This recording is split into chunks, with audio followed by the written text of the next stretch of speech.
avec une nouvelle vidéo aujourd'hui pour vous présenter donc une vidéo des podcasts que je regarde. Donc c'est encore une vidéo des choses que j'apprécie bien. Pour cela, je vais prendre mon petit cahier. Alors, je vais vous en proposer 10, pas vraiment de bonus on va dire, sauf si je me rends compte que j'écoute autre chose en parlant, même si j'ai déjà préparé, je vous dirai. Donc, le podcast que j'ai toujours écouté il y a fort longtemps, que j'écoute moins souvent aujourd'hui, parce que je l'écoutais plus pour la veille professionnelle, donc pour rester informée. La plupart, on va dire, je les écoute pour ça, et je vais dire, en fait, je vais vous dire lesquels que j'écoute par plaisir. Donc, qui s'appelle le Book Club. Donc, c'est une invitée ou un invité en général, ce sont des femmes qui parlent de leur métier et aussi de quels livres elles adorent lire, les auteurs ou les auteurs en général qu'elles aiment, apprécient. Donc ça, j'ai écouté ça pendant on va dire des épisodes et des épisodes. Et je crois que j'ai arrêté il y a quelques mois parce que ça me correspondait peut-être plus, j'avais plus envie d'écouter ce genre de choses. Donc voilà, ce sont des choses qui arrivent. Ensuite, une boussole par les temps qui courent, parce que j'ai écouté pour la première fois donc le premier épisode qui parlait du livre de Malcolm Ferdinand sur une écologie décoloniale, et comme c'est un sujet qui m'intéresse énormément, donc voilà, j'avais écouté ce podcast avec grand plaisir. Donc en plus, celle qui anime le podcast, elle est vraiment magnifique, elle a une super voix, elle propose du contenu très intéressant, notamment avec les newsletters. J'adore vraiment ce qu'elle fait. Et j'ai eu la chance d'être invitée donc dans le deuxième épisode, donc où on a parlé de Frantz Fanon, que vous savez que j'aime beaucoup, Peau noire masque blanc, Peau noire masque blanc. Et j'ai vraiment adoré, ça m'a permis de relire Peau noire masque blanc, on va dire avec une année d'intervalle. Et voilà, c'est super intéressant vraiment. Et j'attends la suite pour le moment. Donc voilà, je sais qu'elle entreprend autre chose en même temps. Donc pour pouvoir mettre du contenu de qualité et aussi interviewer pas mal de personnes et proposer une superbe newsletter, c'est du travail. Donc je patiente et j'espère que ça va revenir. Ensuite, j'aime beaucoup écouter Le Temps des écrivains. Donc je vous mettrai tout ça et bien plus d'informations en barre d'infos. Donc on parle en général des œuvres et des écrivains. Alors j'adore vraiment beaucoup écouter ça parce que ça fait partie des listes de podcasts qu'on conseille, ou encore que j'ai déjà dans l'application que j'utilise, qui est l'application podcast en fait sur iOS et Apple. Ensuite, un podcast que j'aime vraiment beaucoup, qui ne continue pas malheureusement, qui s'appelle Mesdames Urancées. Donc enfin, le titre est en créole haïtien, mais les personnes sont interviewées généralement en français. On avait l'occasion donc de rencontrer pas mal de femmes haïtiennes, que ce soit des auteurs, des actrices féministes, enfin pas mal de choses, des personnes plutôt engagées également. Et c'était Fania Noël donc qui animait ce podcast. Je trouvais ça très intéressant. Et à la fin, elle proposait donc à la personne qui avait été invitée de proposer une série, un livre je crois, et une musique et pas mal de choses. Et c'est là-bas aussi que j'ai redécouvert pas mal de musique que je connaissais forcément parce que ça venait d'Haïti ou autre des Antilles. Et d'autres que je connaissais pas forcément, par exemple si je connaissais l'artiste mais pas le titre. Donc c'était intéressant de se pencher sur ça. Donc c'est toujours en ligne, vous pouvez toujours aller les écouter. Moi il y a encore des épisodes que je n'ai pas encore écoutés et je les réserve vraiment pour quand je serai disposée, quand je travaille sur certaines choses. Donc voilà. Ensuite, j'écoutais beaucoup RFI, le journal en français facile, parce que je l'utilisais pour mon métier, donc lorsque j'exerçais en tant que prof de français langue étrangère. Et en fait, le journal en français facile me permettait de faire de la compréhension orale et de la compréhension écrite, parce qu'en écoutant ce journal tous les jours, en permettant aux apprenants et aux apprenantes de suivre l'actualité en français, mais aussi de pouvoir remplir un questionnaire pour mieux comprendre le journal ou encore des mots.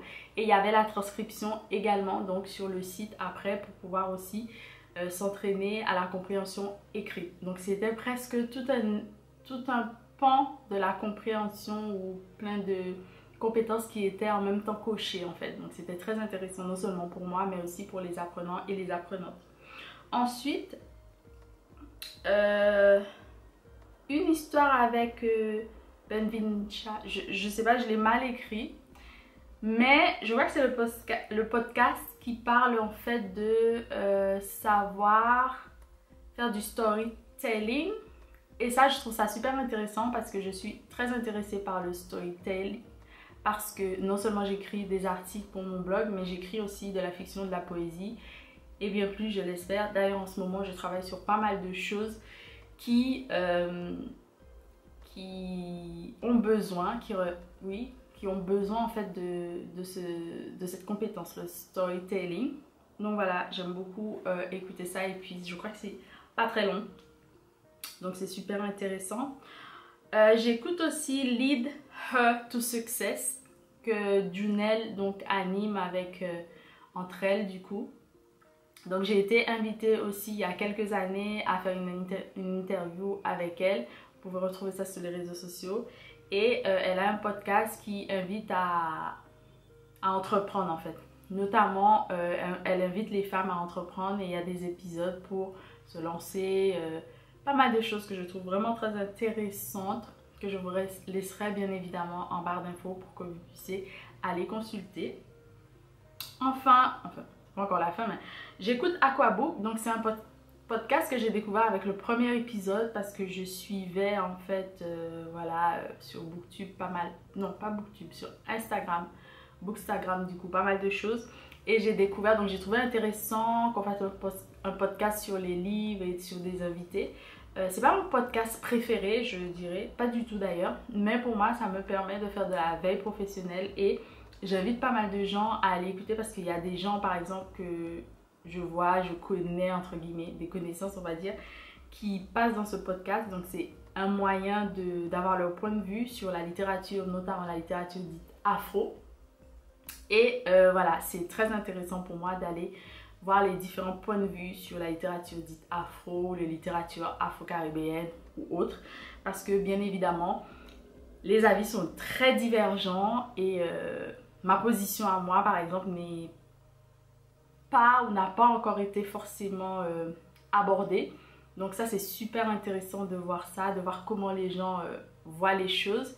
Donc voilà, c'est pour ça que j'écoute ce podcast. Il y a des épisodes que je n'écoute pas, que je n'ai pas encore écouté. Je ne sais pas si je vais les écouter, mais voilà. Ensuite, j'écoute systématiquement Intention, pas forcément le jour où ça sort, mais comme je vous le disais dans mes précédentes vidéos, je suis les sœurs du coup Intention pour leur contenu. Et j'aime bien écouter le podcast, même si quelquefois c'est vraiment juste pour se détendre, hein, parce que je ne veux pas dire que j'apprends des choses, mais elles parlent de leur expérience et les personnes autour d'elles parlent de leur expérience. Donc ça c'est intéressant parce que je pense que partager son expérience c'est bien aussi, même si parfois moi j'ai besoin de choses un petit peu plus concrètes, c'est-à-dire comment faire telle chose et qu'on me donne point A, point B, point C, point D, etc. que ce soit développé. Donc, mais c'est une autre façon de passer par cela en ayant du storytelling en fait, en ayant les expériences d'autres personnes.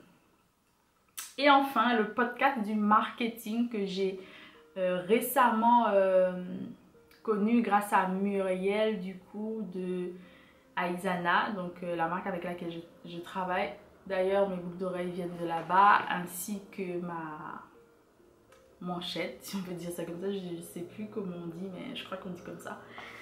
Et ça parle de marketing et ce sont des sujets qui m'intéressent, non seulement pour mon blog, non seulement pour mes réseaux sociaux en général, mais parce que en ce moment, je pense que c'est très important et même en tant que libraire où je travaille, le marketing est hyper important. Donc voilà, et c'est bien de comprendre ces petits concepts. Donc ça touche à sa fin. Là, j'ai pas de podcast. J'aimerais vous donner un bonus, mais j'ai pas de bonus qui me vient en tête. Si toutefois, au montage, je trouve un podcast où je découvre quelque chose qui me plaît vraiment beaucoup, je le mettrai. Et après, il fut un temps où j'écoutais beaucoup de choses sur la philosophie également sur France Culture. Donc voilà, on va dire que c'est mon bonus. Et puis voilà, je suis contente de partager tout cela avec vous. Si vous avez des podcasts qui pourraient m'intéresser, susceptibles de m'intéresser sur la culture, sur tout ce qui est finance ou autre, n'hésitez pas à partager évidemment. Et puis je serai ravie d'aller écouter tout cela. Voilà, ben, je vous souhaite un bon week-end, une bonne semaine et à très bientôt pour de nouvelles vidéos. Bisous.